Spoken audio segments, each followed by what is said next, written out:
কিছুক্ষণ আগেই আপনাদেরকে বলছিলাম মুখ্যমন্ত্রী মমতা বন্দ্যোপাধ্যায় আবহাওয়া খারাপ থাকায় তিনি গাড়িতে রওনা দিয়েছেন, আর গাড়িতে রওনা দেওয়ার পরে পরেই সামান্য আঘাত লেগেছে মাথায় মুখ্যমন্ত্রীর। কথা বলবো প্রতিনিধি শরদিন্দুর সঙ্গে। শরদিন্দু, কি করে হলো এই ঘটনা? যখন জিটি রোডে কনভয় উঠছিল তখন হঠাৎই সামনের গাড়ি ব্রেক মারে এবং তখন মুখ্যমন্ত্রীর গাড়িও হঠাৎ করেই ব্রেক মেরে দাঁড়িয়েছে এবং তাতে একটা প্রচন্ড ঝাঁকুনি সৃষ্টি হয়।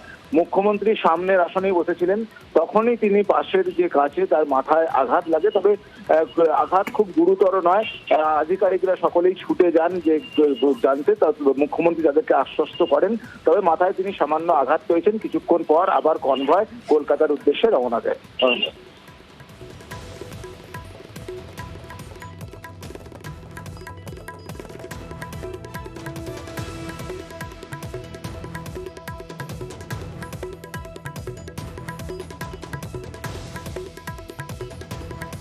মুখ্যমন্ত্রী মমতা বন্দ্যোপাধ্যায় আজকে আবহাওয়া খারাপ থাকার জন্য তিনি হেলিকপ্টারে ফিরছেন না, তিনি সড়ক পথেই ফিরছেন, রাস্তাতেই ফিরছেন।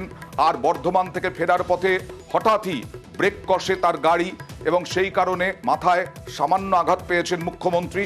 তবে বড় সড়ো কোনো আঘাত নয়, একেবারেই সামান্য আঘাত। গাড়ি ব্রেক কষায় বিপত্তি এবং সেই কারণেই সামান্য আঘাত মাথায়।